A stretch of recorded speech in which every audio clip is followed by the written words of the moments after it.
and welcome back to my channel. Today I'm going to show you how to replace the rear disc brakes on a 2004 Honda Odyssey. This procedure should be exactly the same for a 99 to 2004 Odyssey and very similar for quite a few other rear disc brake systems. If you'd like to see how it's done, please stick around.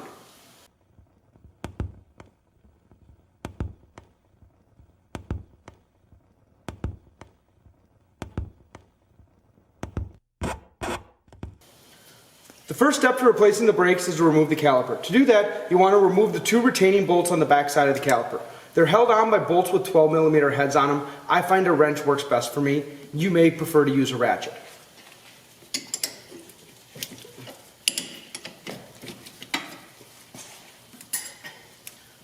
Once they're broken free, they should come out quite easily. And once you have those removed, set them to the side so you don't lose them. Now you should be able to pull your caliper off. You may have to stick a screwdriver or pry bar in there and pry to push the piston in just a little bit. If you have disc brakes built into the caliper, do not pry the piston in. You need to rotate the piston in using a special tool. This is not that style brakes. This has the drum brake style parking brake inside of the rotor. I'm able to wiggle this off without prying it in anyway. Now you'll want to set your caliper where it's not going to fall. I find set it over the top of the control arm here works really well. If I don't have a good spot to set it, I will use a bungee cord or something and bungee it to the spring. Or sometimes if it's a lightweight caliper, like an aluminum caliper, I'll just let it hang. I'd rather the caliper hang than be set on something, not really that well and have it fall and bounce like a bungee cord off the end of that brake hose. To me, that's going to do way more damage than lightly setting it there. That being said, if you can set it somewhere it's not going to fall, that's where it should be. And if you have a heavy cast iron caliper, make sure you hook it on the spring or control arm or something, using a bungee cord, ratchet strap, even a bent coat hanger. Now that the caliper is removed, we can remove the brake pads. These actually are coming out pretty easy. Normally you're going to need to use a slotted screwdriver and put it in there and kind of pry those brakes away from the rotor. When you remove these pads, set them to the side for reference later. You can tell the inner pad by the circle mark and the outer pad by the two little tabs where the caliper sat. The inner and outer pad are different. One has a squeaker tab, one does not. When you're going back together, it's really handy to be able to look at your pads and know, oh, that was the outer pad and that was the inner pad with the squeaker tab on the left. The other side, the inner pad will have the squeaker tab on the right. Generally, in a box has 4 brake pads.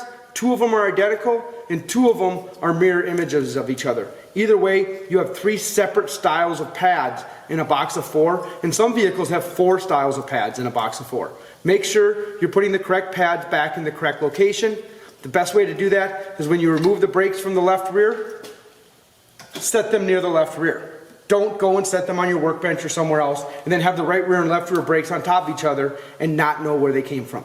Keep the left side parts on the left side, keep the right side parts on the right side, keep everything separate, and you're going to have the least amount of problems when it comes time to put it back together. The next step, we're going to want to remove the bracket that holds the caliper on. To remove this caliper bracket, it's held on by 2 bolts on the back side. These are going to be a little tighter than the other bolts, and I believe these have a 14mm head. Let's see if I remembered right.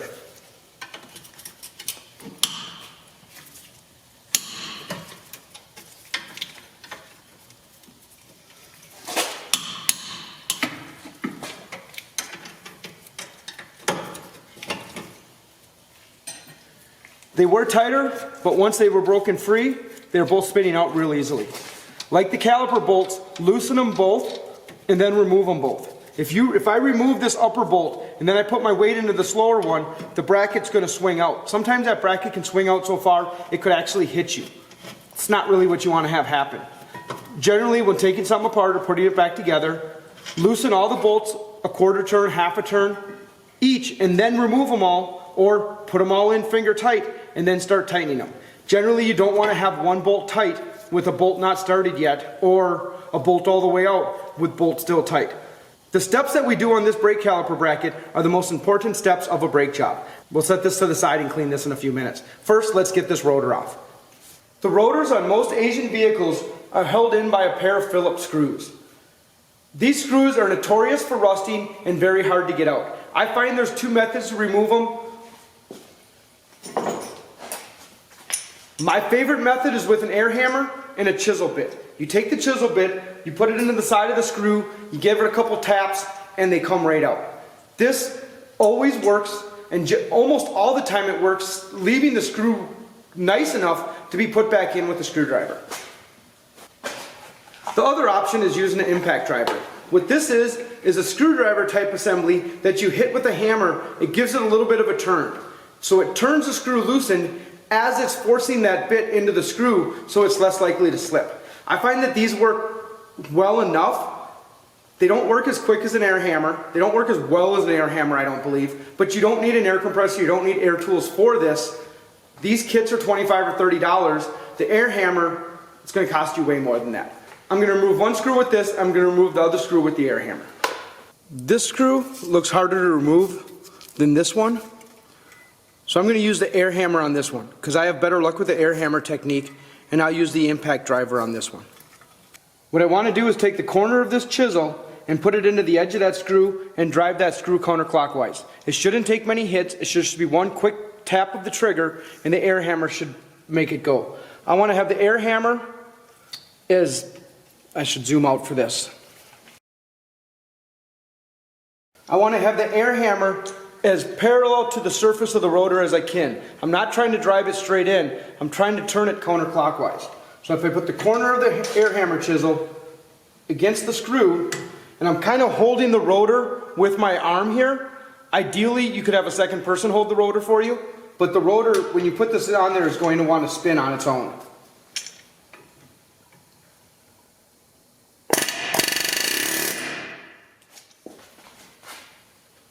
Now I can take a standard screwdriver and take it right out. And if you look at the head of that screw, it did damage it a little, but it's still very usable. The center of that Phillips is not at all rounded off. One little tap of the air hammer. I fully believe this is the best way to do it. I'm going to show you the proper way to do it now, using the special tool that's designed for the job. To use the impact driver, first find which Phillips bit fits inside of the screw best. This impact driver has 4 different Phillips and 1 slotted bit. One of these 4 is going to fit way better than the other 3.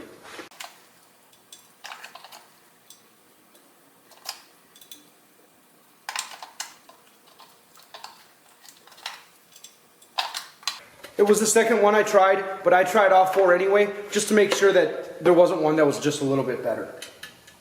That's a pretty solid fit though. Then you'll want to take the handle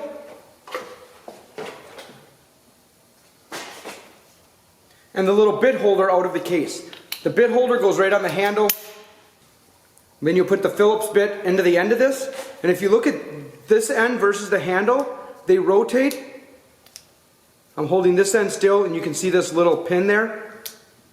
That's how far that rotates. There's a pair of ramps inside of here. About the middle would be the middle of the ramps. The ramp's about half the distance of that rotate.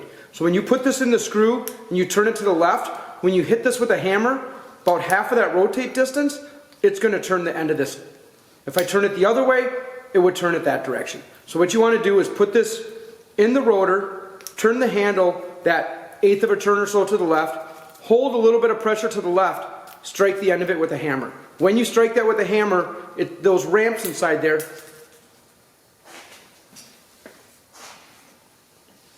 when you strike that with a hammer, that ramp inside of there is going to turn the end of this, just the smallest bit. It's really all you need though. Once you get that first quarter turn, after that it's easy.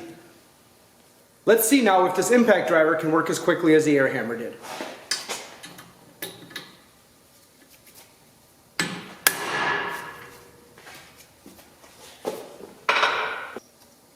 It took it out. It also didn't do any damage. Both ways worked. Both ways worked way better than trying to take a normal screwdriver and trying to turn that out. Even if you put a pliers or something on the screwdriver and try to turn it, a lot of times you end up rounding these off. If you damage these beyond being able to be reused, just throw them in the garbage. There is no need for them on there once the vehicle is assembled. These are here so the rotor doesn't fall off while this vehicle is going down an assembly line up above along a ceiling over the top of people. Once the wheel is bolted on here, there's no place for that rotor to go. Domestic cars do not have these. The domestic car rotors just come right off without these.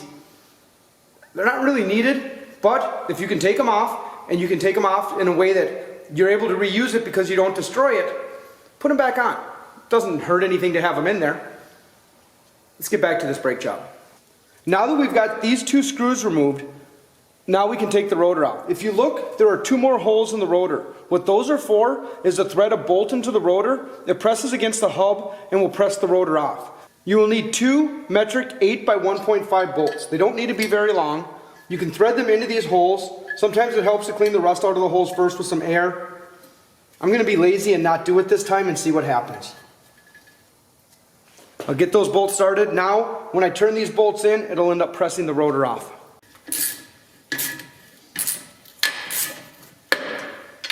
You can hear that rotor breaking that rust as that bolt is pressing out.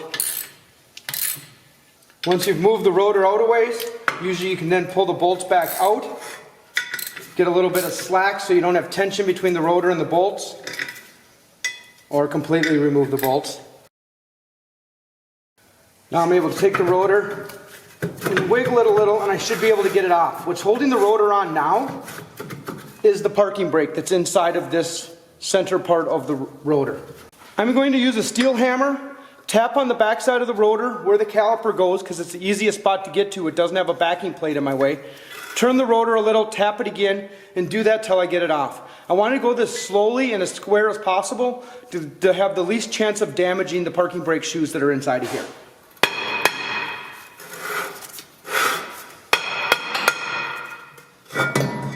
If I wasn't replacing the rotor, I would not have hit it with a steel hammer. I would have used a brass hammer or maybe a dead blow hammer.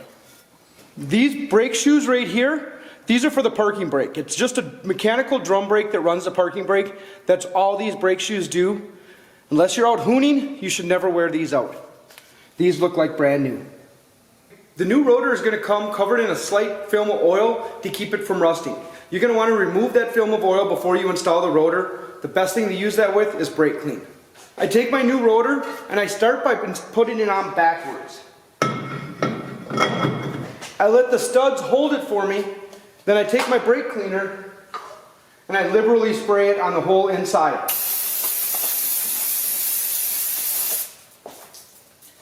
I'll take a rag and I'll wipe off any extra, and then I'll spray it a second time. I spray it from top to bottom, to any oil that's left on it will run off to the bottom. Brake clean will dry real fast itself. I now turn it around, making sure I line up my screw holes where they belong. I slide my rotor on the proper direction, and I repeat.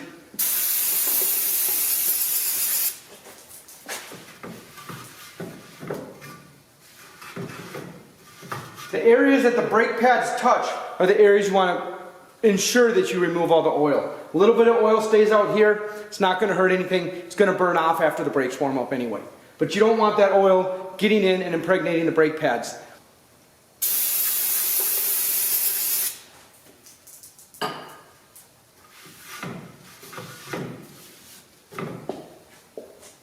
You can now reinstall the two screws to hold the rotor to the hub. You'll also notice a hole here you may not have noticed before. There's a rubber plug that goes in there. I should have shown you when the rotor was off. There's a little star adjuster wheel on the bottom inside of here. You can spin that and bring those brake shoes in if they were stuck out and did not allow you to remove the drum. Make sure you take that rubber plug out of your old rotor and install it in here so no moisture gets inside on those brakes. Cleaning and lubing these caliper slides and cleaning these pad abutments and replacing these shims are probably the most important part of the job. If you don't do this properly, if you put pads in there that are very hard to get in, hit the pad in with a hammer or the base of your hand, that pad then is going to hold against the rotor, not be released as easily. It's going to wear out prematurely. If these pins slide hard, that outer brake pad is going to be held against the rotor. That brake pad is going to wear out prematurely. I've seen brake jobs that have only lasted a couple of thousand miles because customers have replace their own pads, not done any of the cleaning, thinking they're saving themselves some money, when in truth is, all they're doing is pretty much wasting money because they're paying a professional to do it 5,000 miles later because they don't understand why, when they did it, it didn't last.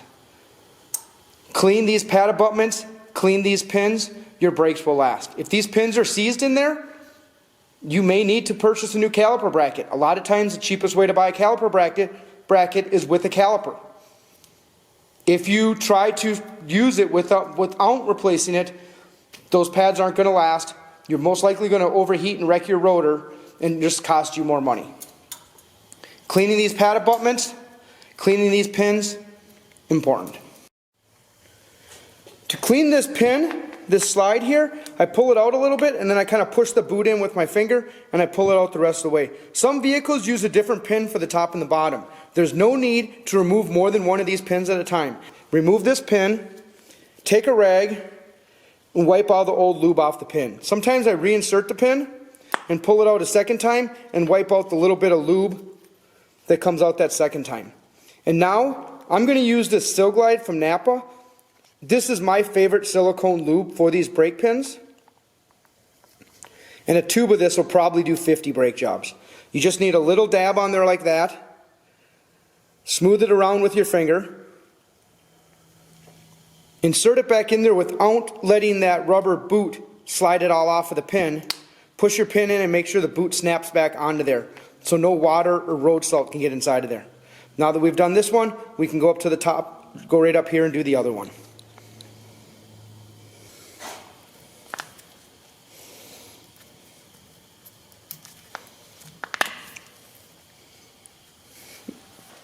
This pin has a little rubber silencer on the end of it. The other pin didn't have that. Good thing I only took one out at a time. I put my dab of lube on there, smear it around a little, slide that pin in there. I'm spinning the pin as I install it to get that lube all over inside of that bore. Make sure that snaps back onto that boot. Slide it in and out to make sure it moves freely. As you can see, when I pull it out, just the boot itself will pull it in a little, and when I push it in, the boot will push it out a little. Takes just nice and smooth. That's what you want. Now that those pins have been lubed, we can get going on the pad abutments. The first step in cleaning the pad abutments is to remove the old shim. The easiest way to clean this pad abutment is to use a die grinder with a roll-lock disc on it. I'm not a nice enough teacher to let my students use this because I'd rather a student not get hurt. I make a student use a wire brush. This is all it takes is a wire brush and a little bit of elbow grease.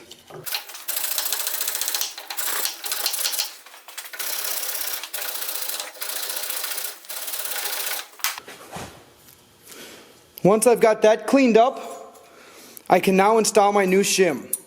I will not buy brake pads that don't come with shims. Cheap pads don't come with shims. If you use this old rusty shim over, that brake pad's going to hang up. It's not going to last. Nice new stainless steel shim, those brake pads are going to last. The difference in price between cheap and expensive pads are the difference in these shims. They're going to last twice as long if you have new shims and cleaned up abutments. Spend the money, get good pads, make sure they come with this hardware. Now we'll clean the upper one and we'll get this back on the car.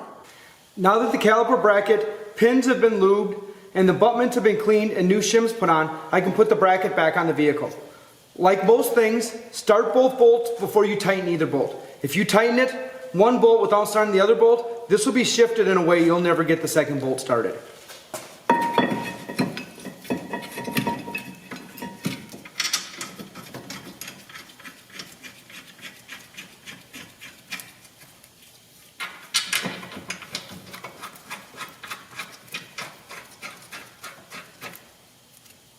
Now that I got the bolt started, I'm going to torque it to 41 foot-pounds. 41 foot-pounds is a spec for this 2004 Odyssey. Please look up the spec for your vehicle. Every vehicle is going to be different.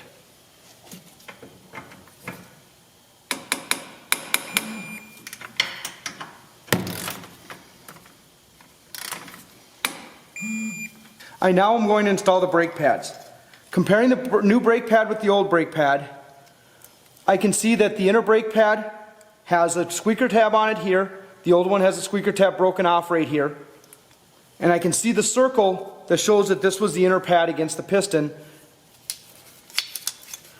where the outer pad has these two abutment points where the caliper was sitting on it and has nothing. So that matches up with this pad. These pads should just slide right in. A lot of times it helps to start them at an angle and twist them in, because this spring pushes against the pad to keep it from rattling. So if you put it in at an angle and twist it, it should go in easier. If it goes in hard, remove the caliper bracket, clean it some more, and put it back on. You don't want the brakes to go in hard, you want them to slip in easy. That being said, sometimes you do have to finagle it a little bit. It's not just going to fall in, but you should not have to hit on this, pound on this, really shove on this. Once I had everything lined up, it slid right on. Let's see if the inside one does the same. I'm just able to push them right in. Those pads are now installed. It's now time to put the caliper on. Before we can put the caliper on though, we have to press the piston back into the caliper. As the brake pads wear, this piston comes out further and further to make up for the wear of the brake pads. So when you put new brake pads on, the new pads are thicker, this piston needs to be pressed back in. There are a lot of ways to do that. There are a lot of special tools just for doing that. When I was a technician, I had a large channel locks. I just grab a hold of this, squeeze it in with the large channel locks. At school here, I don't have that large of a channel locks. We have a couple of special tools just for doing this. They work okay. You know what works the best?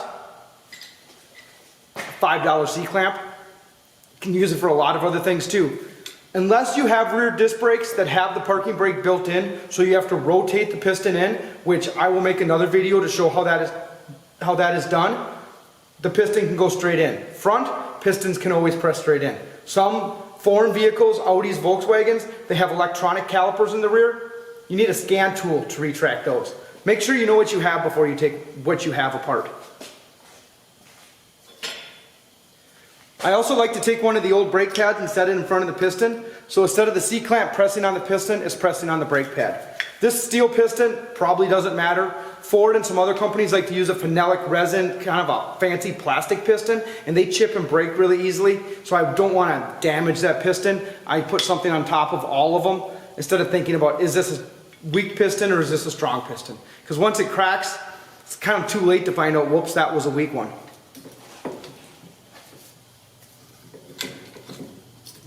This piston should go in nice and easy. If you look, I'm just using a finger and a thumb to turn this C-clamp right in the center. Doesn't take much to put it in. If it goes in hard, you probably have a problem. Now that piston is pressed all the way back in, I'll be able to put this brake caliper over those new pads and that new rotor.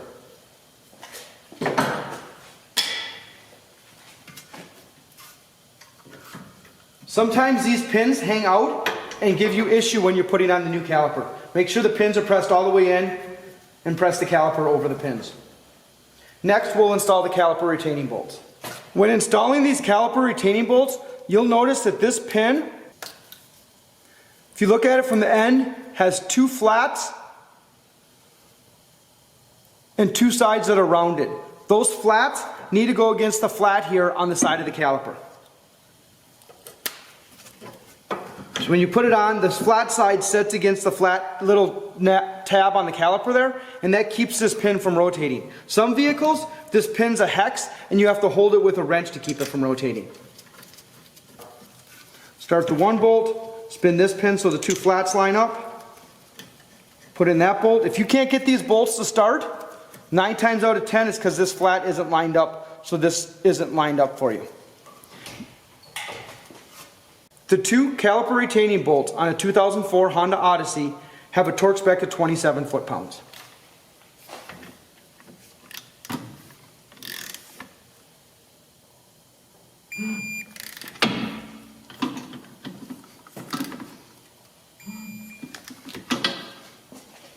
Those are the steps needed to replace the rear brakes on a 2004 Honda Odyssey Minivan. Rear brakes on this van or 100 other makes and models of vehicles out there are very, very similar. When you really think about it, a brake job is 4 or 6 bolts. In this case, 4 bolts, 2 screws, and some cleaning. Lots of cleaning, really. The cleaning is the most important part. It's going to make sure the job lasts. I was able to replace these brakes for just over $100. Bought AC Delco pads, AC Delco rotors on Amazon, just north of $100. If I brought this to a shop around here in the Twin Cities, it'd be $500 to $600 to have this done. Even if I didn't own the tools and I needed to buy $125 jack and jack stands and a $200 tool kit and a $30 hammer and a $30 impact driver and a $50 torque wrench, and it's as much as the brake job and I get to own the tools afterwards.